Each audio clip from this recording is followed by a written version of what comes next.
Rappelez-vous le conte. Le conte, c'est le thème de ce premier semestre. Et donc, on va décrire les personnages d'un conte. À travers toutes les leçons de la séquence, 3, 4, 5, etc., on va tout simplement décrire les personnages. Aujourd'hui, c'est une leçon de langue où on va utiliser les verbes avoir et les verbes être à l'imparfait. Pourquoi l'imparfait? Parce que généralement, un conte, il est raconté au passé. Mais ce n'est pas vraiment un passé. Déjà, son nom, c'est un conte, donc c'est tout simplement une histoire imaginaire. C'est une fiction. Donc on ne sait pas quel est le temps, on ne sait pas quels sont les lieux, mais c'est une histoire qui vient tout simplement d'un monde merveilleux, d'un monde imaginaire fantastique. Et donc le meilleur temps utilisé ici, c'est tout simplement le passé. Et le passé utilisé justement, c'est l'imparfait. Et l'imparfait, il est toujours utilisé dans la description des personnages, toujours. Mais aujourd'hui, on va tout simplement utiliser le verbe être et le verbe avoir. Ce sont des auxiliaires. Un auxiliaire, c'est quoi? Un auxiliaire, c'est un verbe qui aide à la conjugaison d'autres verbes. Parfois, il est utilisé comme verbe par lui-même, et parfois, il est utilisé comme auxiliaire, c'est-à-dire il aide les autres verbes dans un temps de conjugaison, par exemple le passé composé. On doit utiliser un auxiliaire, que ce soit l'auxiliaire avoir, que ce soit l'auxiliaire être. D'accord? On commence. Ici, j'ai un texte de présentation que je vais lire. Un ogre vivait tout seul. Comme la plupart des ogres, il était gros. Il avait des dents pointues, une barbe piquante, un énorme et grand couteau. Il avait un couteau, mais qui était énorme, grand et énorme. Il était toujours de mauvaise humeur. Il n'était pas content, toujours de mauvaise humeur, toujours en colère. Et avait toujours faim. Il avait toujours faim, il avait toujours besoin de manger. Je répète. Un ogre vivait tout seul. Comme la plupart des ogres, il était gros. Il avait des dents pointues. Les dents, ils sont pointues comme les dents d'un poisson, par exemple. Une barbe piquante, une barbe qui pique. Un énorme et grand couteau. Il était toujours de mauvaise humeur et avait toujours faim. Rappelez-vous dans la leçon de lecture, quand on avait étudié le portrait valorisant, on avait parlé d'un personnage d'une manière positive. Là, on parle d'un autre personnage qui est un ogre. Vous savez ce que c'est qu'un ogre? C'est un animal fictif, c'est un monstre imaginaire. Les ogres, c'est pas généralement, mais effectivement, ils n'existent pas. Il n'y a pas d'ogre dans le monde. Mais c'est un être, c'est un animal, c'est un monstre qui vient de l'imaginaire. Donc un ogre vivait tout seul. Comme la plupart des ogres, comme tous les ogres, il était gros. Il avait des dents pointues. Alors là, on est en train de dresser un portrait qui est dévalorisant et non pas valorisant. Une barbe piquante qui pique et un énorme et grand couteau. Énorme, ça veut dire tout simplement très grand. Énorme couteau, c'est pour couper. Il était toujours de mauvaise humeur. Là, on parlait tout simplement de son aspect physique. Et quand j'ai dit qu'il était toujours de mauvaise humeur, c'est-à-dire il était toujours en colère, on parle surtout de son aspect moral, c'est-à-dire de son comportement de l'intérieur. Et cet ogre, comme tous les ogres bien sûr, il avait toujours faim. Pour rappel, les ogres, dans tous les contes, pratiquement tous les contes, eh bien, ce sont des créatures qui mangent les petits-enfants. Bien. On va relever quelques qualificatifs du portrait de l'ogre dans ce texte. Les qualificatifs, le mot qualificatif pour vous, c'est un mot qui est généralement joint à un autre mot, adjectif qualificatif, qui qualifie. Il qualifie le mot qui est juste après ou bien juste avant. Alors, cherchez le qualificatif, c'est-à-dire l'adjectif. Un ogre vivait tout seul. Dans cette phrase, est-ce qu'il y a un adjectif? Il vivait tout seul, seul. Comme la plupart des ogres, il était gros. Gros. Donc, gros ici, c'est quoi? C'est un qualificatif, c'est un adjectif. Il avait des dents pointues. Ses dents étaient pointues, comme les dents d'un poisson. Dents pointues. Donc, on a qualifié les dents par pointues. Donc, c'est un qualificatif, c'est un adjectif qualificatif. Une barbe piquante. Là aussi, on a un autre qualificatif. C'est une barbe qui est piquante, qui pique. Un énorme et grand couteau. Le mot couteau ici, je me pose la question, comment il est? Il est comment? Réponse, vous l'avez trouvé, c'est bien. Il est grand et énorme. Donc, énorme et grand sont des qualificatifs.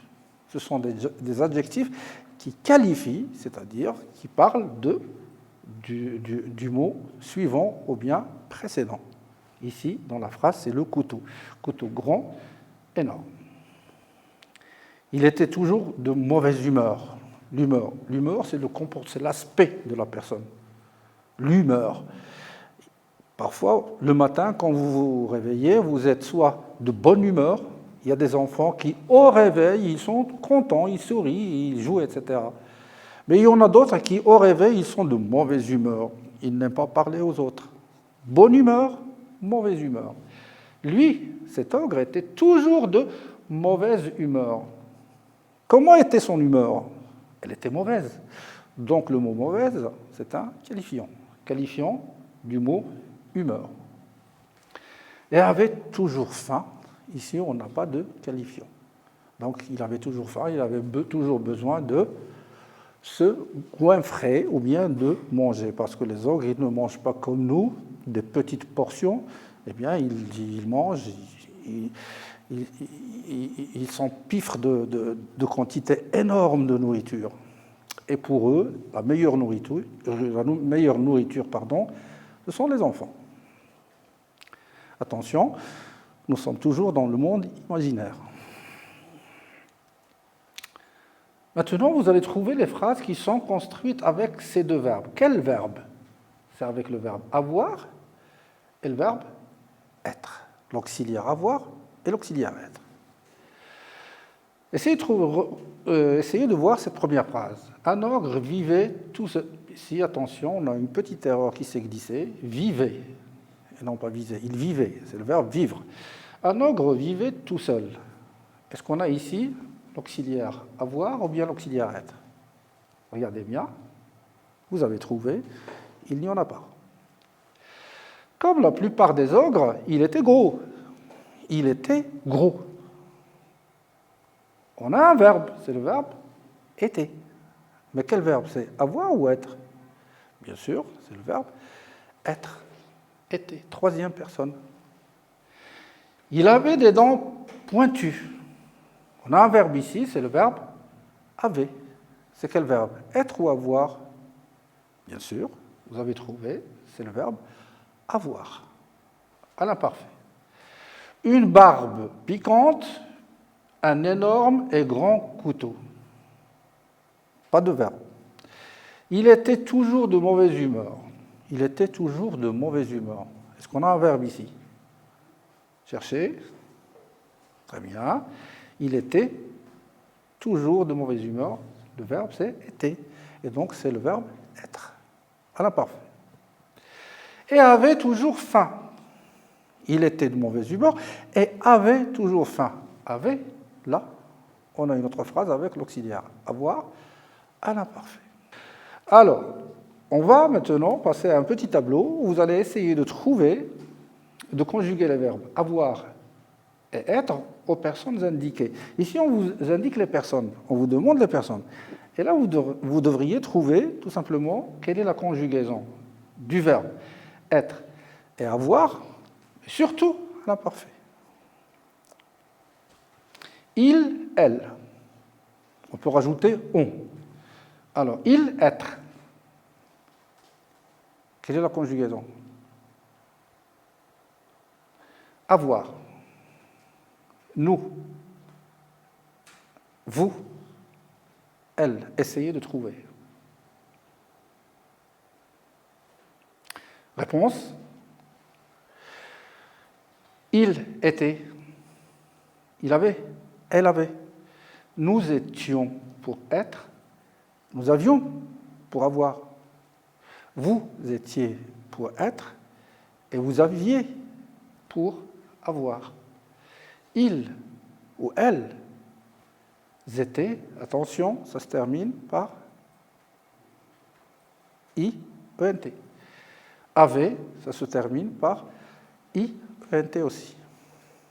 On va rappeler maintenant ce que vous aviez déjà acquis, déjà dans le primaire, ce qu'est l'imparfait. Alors, toutes les personnes, le verbe être, le verbe avoir. Ça, c'est tout simplement un petit rappel pour vous. J'étais, pour le verbe être, j'étais, tu étais, il était, elle était, ou bien on était, on était, nous étions, vous étiez, ils étaient. Marquez ici la terminaison de l'imparfait. Ici, on a à la première personne et à la deuxième personne un AIS, AIS. Toujours à l'imparfait. Toujours, toujours, toujours. À la troisième personne du singulier, on a toujours un AIT. À la première personne du pluriel, on a toujours IONS. IONS, attention. Deuxième personne du pluriel, IEZ. IEZ. Et à la dernière personne du pluriel, c'est AIENT. Donc, normalement, vous devriez avoir appris par cœur cette conjugaison. J'étais, tu étais, il était, nous étions, vous étiez, ils étaient. Mais surtout, retenez la terminaison AIS, AIS, AIT, IONS, IEZ, AIENT. C'est la même terminaison qu'on a avec le verbe avoir. Première personne, j'avais, apostrophe. L'apostrophe ici, ça remplace toujours une lettre. Cette apostrophe-là, il remplace quoi? Quelle lettre? Je avais. Bien, ça remplace le je. Et pourquoi on a mis un apostrophe? Parce que le mot suivant, il commence par une voyelle. Donc je ne peux pas dire je avais. Alors on fait l'apostrophe et on désintègre le E. J'avais, tu avais, il avait, nous avions, vous aviez, ils avaient. Terminaison, toujours, comme j'ai dit tout à l'heure, AIS, AIS, AIT, IONS, IEZ, AIENT. Donc, retenez bien ces deux verbes parce qu'ils sont très importants dans la langue française. Vous devriez les apprendre par cœur. J'étais, tu étais, il était, nous étions, vous étiez, ils étaient. J'avais, tu avais, il avait, nous avions, vous aviez, ils avaient. Maintenant, vous allez essayer tout simplement de compléter le vide. Le vide, c'est là. C'est les pointillés. Vous allez essayer tout simplement de compléter les vides par le verbe être ou le verbe avoir, toujours à l'imparfait. Faites attention. Les personnages, quand on a un personnage au singulier ou bien au pluriel, vous faites très attention. Alors, vous allez revoir tout simplement le petit tableau qu'on vient de voir il y a une seconde. A. Le paysan, titi, pauvre, mais il, généreux. Généreux